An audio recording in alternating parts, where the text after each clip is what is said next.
my name's Elizabeth and I'm a partner at Forbes Solicitors based in our Blackburn office. I head up the casualty and the housing teams. Today I'm joined by Ridwan Omar, who's a partner in our complex claims unit. Hi Ridwan.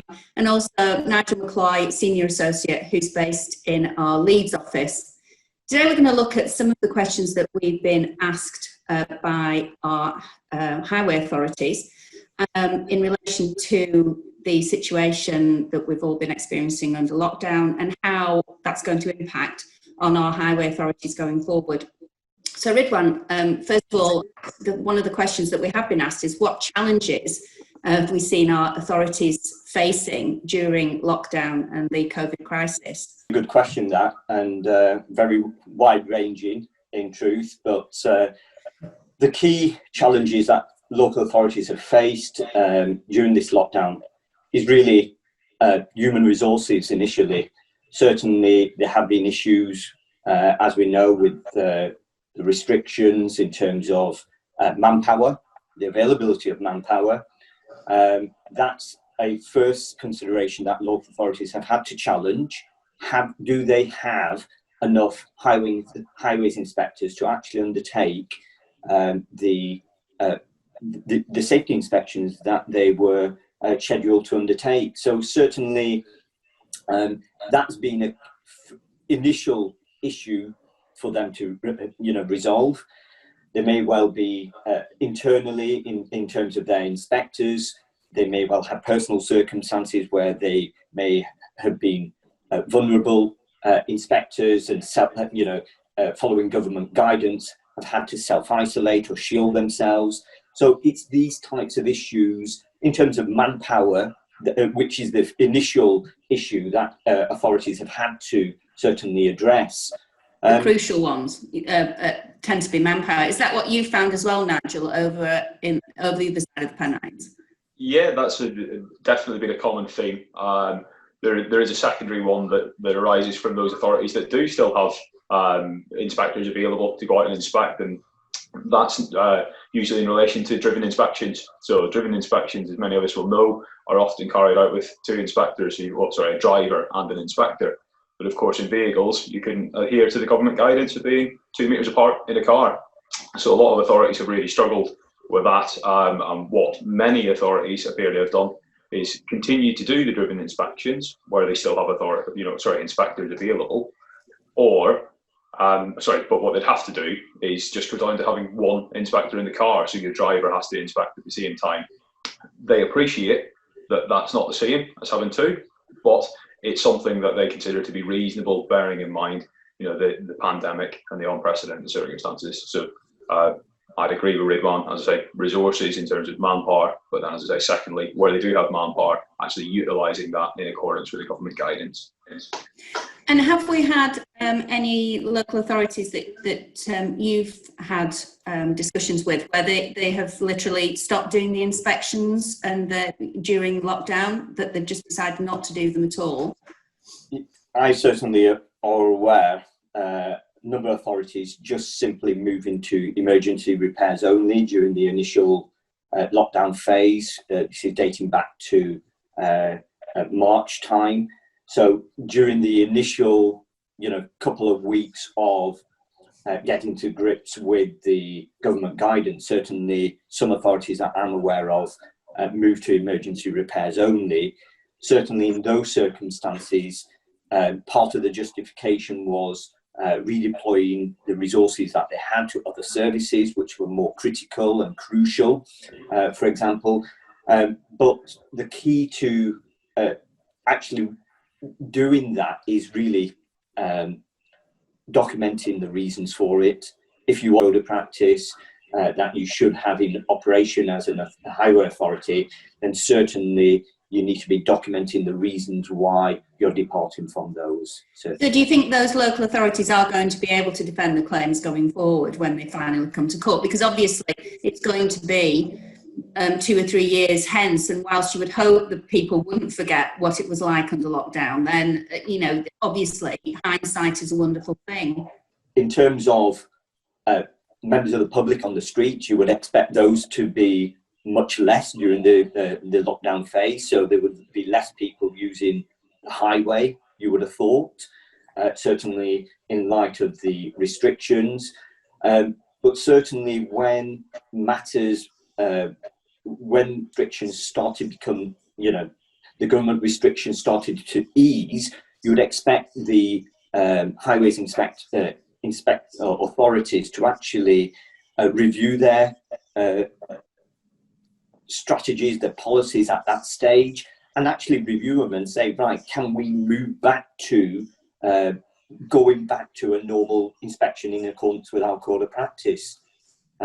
Anything, Nigel? Yeah, have you got anything to add to that? Yeah, there was a couple of good questions in there, and to be honest, they're the ones that often every authority that I act for come for me and say, I've got this problem, if I do X, will I still be able to defend the claim if we end up at court? In relation to the first one, if it's down tools entirely, I have to admit my first impression on that might be you're going to struggle a little, but again, it is each case on its own facts, each authority on its own challenges. And as Ridwan has rightly said, I think the main issue is if you're going to stop and effectively do nothing in terms of proactive inspections, document it, okay? Give me the reasons so as we can put those before the court and you might still get home. For those other authorities that, as I say, that have reduced, as we talked about before, down to just a driven inspection with one inspector, then I do actually think they'll get the sympathy of the court, provided, as you've said, the courts remember the circumstances that we faced. Now, one of the things that we're doing at Forbes, as you both know, but those that are watching may not, is we're actually putting together a timeline of what the government guidance is. So what was the government guidance back in March? How has it changed? How is it developing? And of course, as we go forward, we will of course move away from the national guidance to local lockdowns, local restrictions. And again, those will impact, because when we come back to it, and this is something that those who've heard me speak before will be familiar with, the law hasn't changed, okay? So Section 58 is still available to the defendants, but they have to prove that they're taking reasonable measures. Now, what's reasonable in a pandemic is going to vary from authority to authority. So I think they will potentially still be able to defend the claims, but it's outside the scope of today, I'm afraid, Liz, for me to comment and say, yes, this is perfectly reasonable, or this is unreasonable.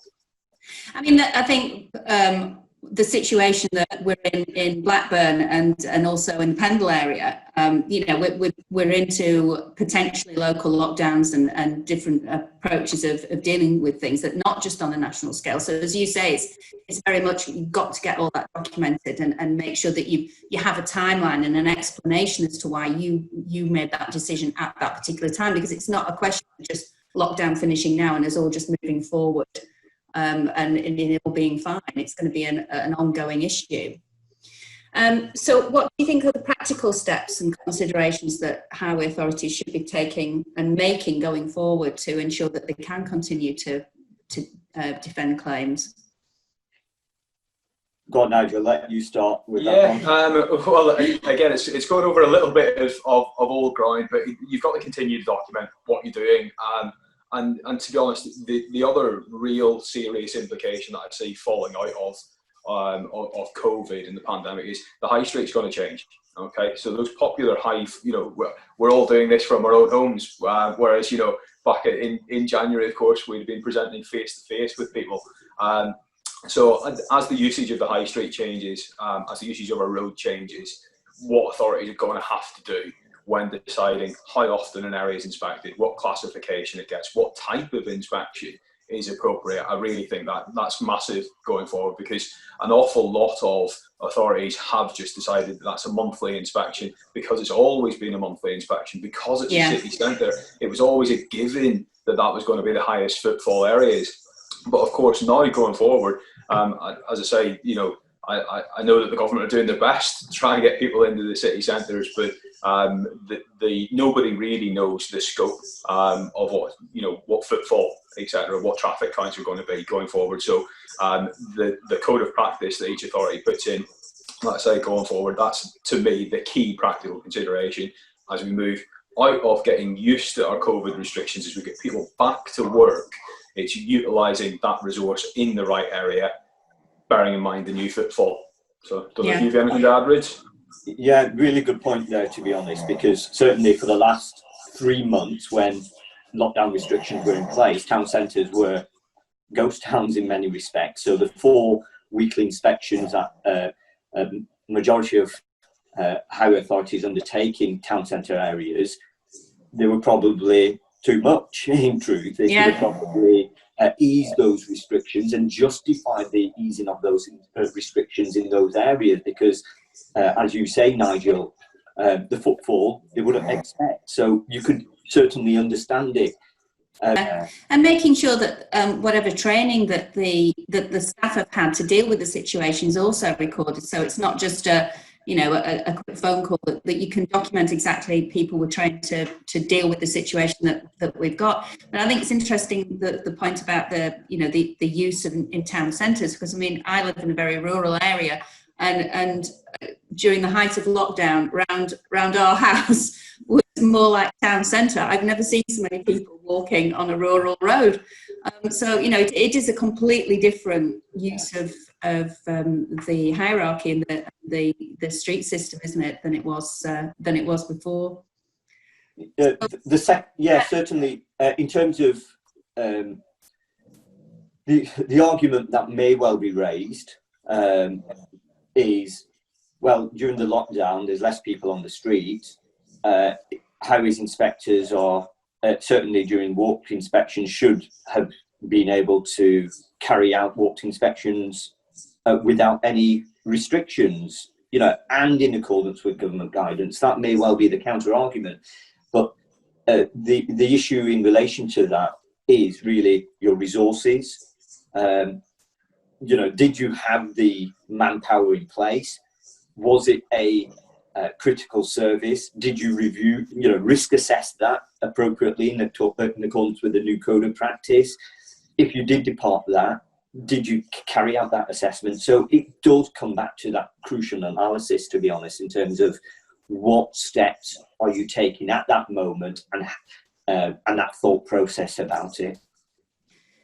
So what do you think are going to be the long-term effects generally on dealing with highway claims going forward as a result of this? Because I know that obviously we've been having difficulties with getting cases to trial, certainly in the last 3 months.